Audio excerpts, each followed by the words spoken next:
Dear students, आज हम surveying में लीनियर मेजरमेंट में कुछ सहायक उपकरण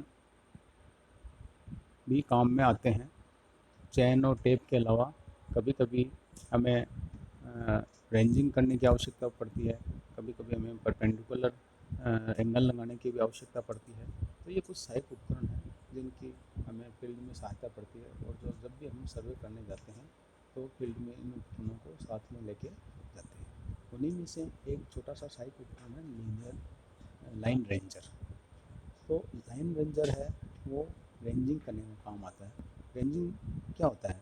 जब दो दूर स्टेशन बिंदु होते हैं जिनके ऊपर दो रेंजिंग रोड लगी होती है, दोनों स्टेशनों पे रेंजिंग रोड लगी होती है, और उनके बीच में डिस्टेंस है वो एक चेन लंबाई से ज़्यादा होती है, तो हमें उनके बीच में दूरी नापने के लिए कई बार चेन को बिछाना पड़ता है।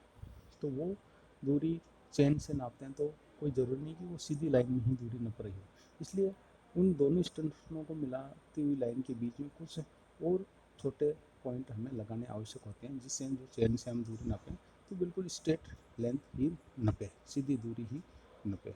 तो इसके लिए रेंजिंग करने की ज़रूरत पड़ती है। तो एक उपकरण है लाइन रेंजर जो रेंजिंग करने के काम आता है।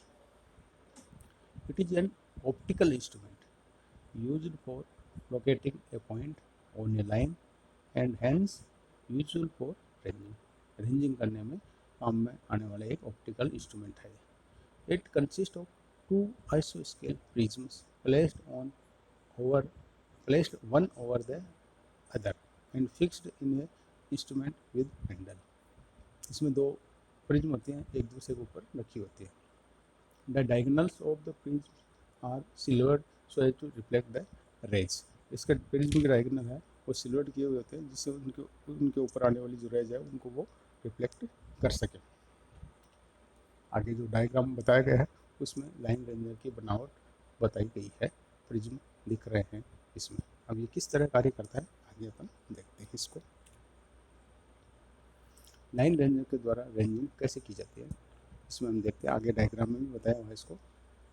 To locate point C on line A B, कोई लाइन ए बी है, ए और बी दो स्टेशन है दूर, दोनों स्टेशनों के ऊपर रेंजिंग रोड लगा हुआ है और उनके बीच में कोई C point, A B line को मिलाने वाले ए और बी को मिलाने वाली लाइन के बीच में कोई सी पॉइंट हमें लगाना है लाइन रेंजर से। To locate point C on line A B, the surveyor holds the instrument in handle and stands near the approximate position of C. If he is not exactly on line AB, the ranging road at A and B appears separated as shown in figure. आगे एक figure बताया हुआ, उस figure में हमें पता लगेगा, देखेंगे कि यदि C पॉइंट है वो A और B की सीध में नहीं है, A और B को मिलाने वाली लाइन के ऊपर C पॉइंट नहीं है, तो उस में जो रिफ्लेक्शन दिखेगा ए और बी रेंजिंग रोड का वो एक दूसरे के ऊपर नहीं दिखेगा, अलग अलग रिफ्लेक्शन, अलग अलग इमेज बनेंगी ए और बी रेंजिंग रोड की। The surveyor move to and fro at right angle to the line A B till the image of ranging road at A and B appear in single line as shown in the figure. तो ए और B ranging rod की जो image है वो यदि exactly एक दूसरे के ऊपर नहीं बन रहे तो इसका मतलब कि सी पॉइंट है वो ए और बी को मिलाने वाली लाइन के ऊपर नहीं है। तो जो इंस्ट्रूमेंट पकड़ा हुआ है सर्वेयर है वो उस लाइन के ऊपर आगे पीछे थोड़ा थोड़ा मूव करता है, और मूव करते करते देखता रहता है इंस्ट्रूमेंट में कि कब ए और बी की रेंजिंग रोड का जो प्रतिबिंब है वो एग्जैक्टली एक दूसरे के ऊपर बने। जैसे ही ए और बी की रेंजिंग रोड का प्रतिबिंब एक दूसरे के एग्जैक्टली ऊपर बनता है वो पॉइंट है वो सी पॉइंट होगा, और वहाँ पे फिर कलम बॉब की सहायता से सी पॉइंट लोकेट कर देते हैं। It happens only when the optical square is exactly on line AB. Thus the desired point C is located on line AB. तो इस तरह A और B को मिलाने वाले दो स्टेशनों के बीच में तीसरा पॉइंट C लगाना हो तो इस तरह लाइन रेंजर की सहायता से वो C पॉइंट लगाया जाता है। आगे हमें फील्ड में C पॉइंट कैसे लगाते हैं वो बताया हुआ है। इसमें दो A और B स्टेशनों के ऊपर दो रेंजिंग रोड लगी हुई है और बीच में सर्वेयर है वो लाइन रेंजर को लेके खड़ा है, और ए और बी दोनों रेंजिंग रोड की इमेज है वो लाइन रेंजर में दिख रही है, और एग्जैक्टली जब दोनों की इमेज एक दूसरे के ऊपर दिखेगी तो वो पॉइंट सी पॉइंट होगा जो दोनों ए बी लाइन को मिलाने वाली लाइन के ऊपर एग्जैक्टली होगा। तो वहाँ पे हम एक एरो या रेंजिंग रोड और लगा देंगे। इस तरह ए बी और सी तीनों पॉइंट एक दूसरे के बिल्कुल सीधे स्ट्रेट लाइन में होंगे।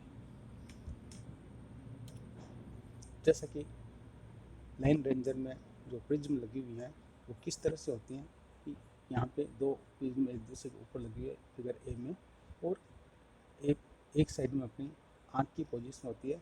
एक रे है वो ए की साइड से आती है, दूसरी रे वो बी की साइड से आती है। दोनों रे है वो एक दूसरे के ऊपर जब एक्यूरेटली एक दूसरे के ऊपर दिखेंगे तो सी पॉइंट वहाँ लोकेट हो जाएगा और ये सी पॉइंट फिर ए और बी को मिलाने वाली लाइन के ऊपर ही होगा। जैसे फिगर बी में दिखाया हुआ है कि दोनों रेंजिंग नोड का प्रतिबिंब अलग अलग दिख रहा है। इसका मतलब सी पॉइंट के ऊपर यानी बी ए और बी को मिलाने वाली लाइन के ऊपर अपन नहीं खड़े हैं, सर्वर उस लाइन पर नहीं खड़े, तो सर्वर थोड़ा सा आगे पीछे मूव करेगा और आगे पीछे मूव करके लाइन रेंजर में देखेगा। जब दोनों रेंजिंग रोड का प्रतिबिंब एक दूसरे के ऊपर एग्जैक्टली दिखेगा तो वहाँ पे वो पॉइंट सी लोकेट हो जाएगा जो कि दोनों ए और बी दोनों स्टेशनों को मिलाने वाली लाइन के ऊपर ही होगा। इस तरह सी पॉइंट फाइंड आउट किया जाता है लाइन रेंजर से रेंजिंग करके। तो ये कार्य प्रणाली लाइन रेंजर की रेंजिंग करने की। इसके बाद एक छोटा सा उपकरण और आता है क्रॉस स्टार। कभी ये तो बात हुई लाइन रेंजर वाली बात हुई कि स्टेशनों को मिलाने वाले लाइन के बीच में कोई दूसरा पॉइंट लगाना हो तो रेंजिंग करने के लिए लाइन रेंजर काम है। इसी तरह कभी कभी हमें ज़रूरत पड़ती है कि सर्वे लाइन के ऊपर परपेंडिकुलर बनाना भी ज़रूरी हो जाता है, कभी कभी ज़रूरत पड़ती है इसलिए। तो परपेंडिकुलर बनाने के लिए भी हम कुछ छोटे छोटे उपकरण साथ में सर्वे फील्ड में लेके जाते हैं। तो उन्हीं में से एक उपकरण आता है cross staffs. 3 different types of crop staffs used for setting perpendicular offsets. All cross staffs are having 2 perpendicular line of sights. The cross staffs are mounted on stand. First line of sight is set along the chain line and without disturbing setting right angle line of sight is set to locker the object. Cross staff जिस line के ऊपर खड़े हैं वो उनको दोनों स्टेशनों को मिलाते हुए वो उस लाइन के ऊपर खड़े होकर एक तीसरा स्टेशन जो कि उस लाइन के सर्वे लाइन के परपेंडिकुलर हो, तीसरा स्टेशन है वो लोकेट किया जाता है। With open cross staff it is possible to set perpendicular only. Cross staff कई तरह के होते हैं, तीन तरह के होते हैं। ओपन क्रॉस स्टाफ होता है, उससे केवल अपन 90 डिग्री का एंगल सेट कर सकते हैं, यानी परपेंडिकुलर बना सकते हैं। जबकि while with French cross staff even 45 degree angle can be set। French cross staff से बना सकते हैं और 45 डिग्री का एंगल भी अपन लगा सकते हैं। This adjustable cross staff can be used to set any angle also since there are graduations and upper drum can be rotated or lower drum। इसमें दो ड्रम होते हैं, अपर ड्रम और लोअर ड्रम, तो इससे अपन किसी भी एंगल पे वो लाइन लगा सकते हैं, किसी भी एंगल पे ऑफसेट लगा सकते हैं एडजस्टेबल क्रॉस स्टाफ से। आगे इनके डायग्राम बताए हुए हैं। ए ओपन क्रॉस स्टाफ, बी है फ्रेंच क्रॉस स्टाफ जो कि 90 डिग्री के साथ साथ 45 डिग्री का एंगल भी अपन इसी लगा सकते हैं। ओपन क्रॉस स्टाफ से केवल अपन 90 डिग्री का एंगल लगा सकते हैं। और एडजस्टेबल क्रॉस स्टाफ इसमें दो अपर और लोअर ड्रम होते हैं, इनके साथ से अपन कोई भी एंगल है वो लगा सकते हैं। ओपन क्रॉस स्टाफ का डायग्राम, डिटेल डायग्राम यहाँ बताया हुआ है। इसमें दो लाइन ऑफ साइट होती हैं, एक दूसरे के परपेंडिकुलर होती हैं। एक लाइन ऑफ साइट तो लाइन सर्वे लाइन के ऊपर स्थापित होती है और दूसरी line of site survey line के ऊपर स्थापित होने के बाद दूसरी लाइन ऑफ साइट से अपन परपेंडिकुलर लगाते हैं। इसी तरह ऑप्टिकल स्क्वायर या प्रिज्म स्क्वायर होता है। These instruments are based on the optical principles that if two mirrors are at angle theta to each other, यदि दो मिरर हैं उनको वो आपस में थीटा एंगल के ऊपर रखे हुए हैं तो उनसे जो रिफ्लेक्ट होने वाली रेज होंगी वो 2 थीटा एंगल बनाएंगे। तो if two mirrors are at angle theta to each other they reflects a ray at angle 2 theta.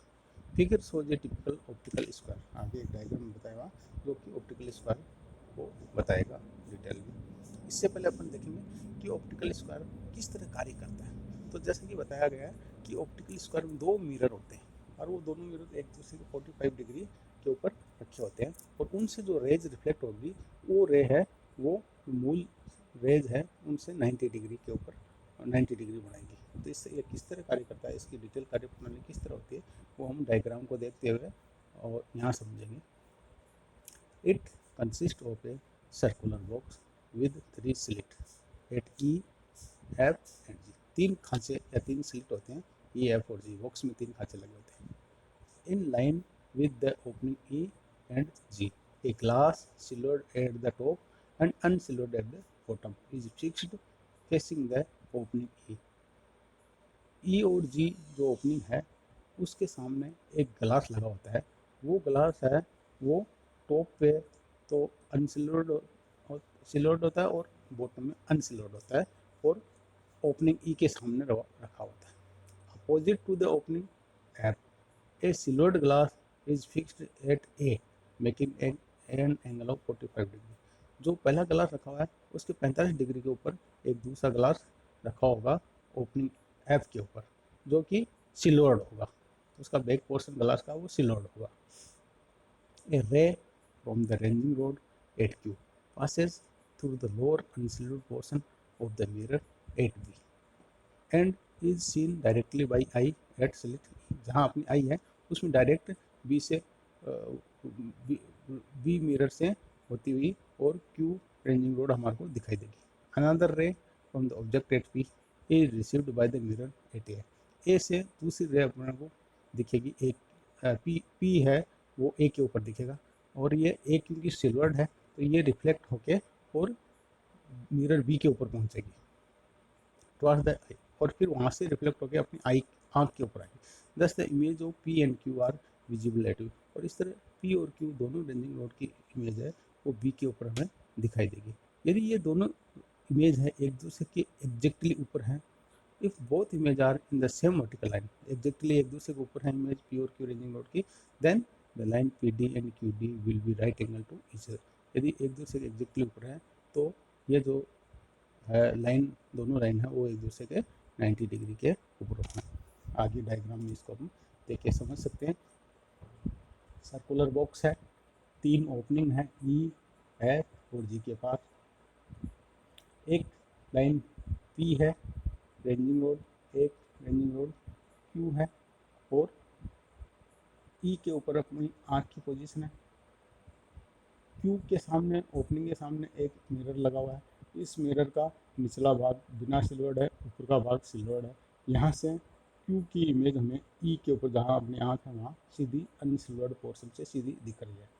दूसरी रेंजिंग रोड यदि पी पे है और वो रेंजिंग रोड पी की इमेज है वो ए के ऊपर दिखेगी जहाँ की सिल्वर्ड ग्लास लगा हुआ है। ए के ऊपर वो इसकी पी की इमेज रिफ्लेक्ट होकर और बी के ऊपर आएगी।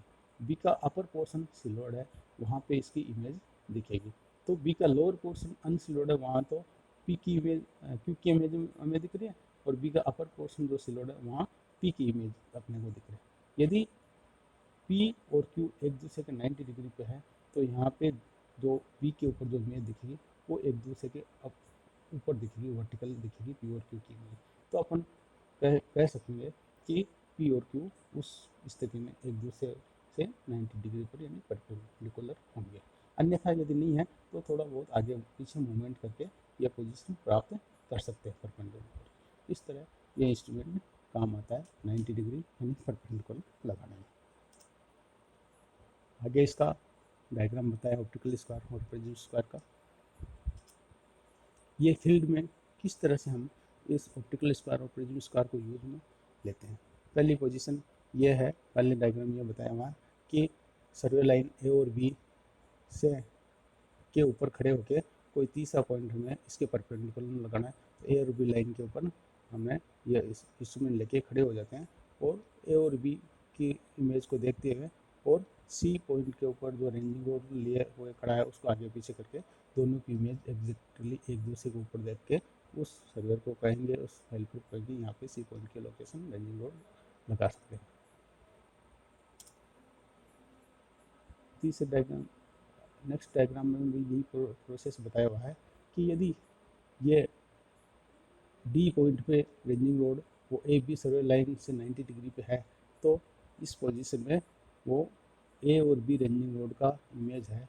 इस इस इसमें एक दूसरे के वर्टिकल यानी एक दूसरे के ऊपर एग्जैक्टली वर्टिकल डायरेक्शन दिखेगी। और यदि ए और बी से 90 डिग्री पर डी पॉइंट नहीं है तो फर्स्ट डायग्राम के अनुसार ये इमेज अलग अलग दिखाई देगी। तो अपन उस डी के ऊपर जो हेल्पर है उसको आगे पीछे मूव करने का निर्देश देंगे, और इस तरह वो मूव करेगा तो दोनों की इमेज एक दूसरे से वर्टिकल हमें दिखाई देगी। तो उसको वहाँ पे रेंजिंग रूल लगाने का निर्देश दे दी जाएगी, और इस तरह 90 डिग्री का एंगल सेट होता है, परपेंडिकुलर लगाया जाता है। थैंक्स।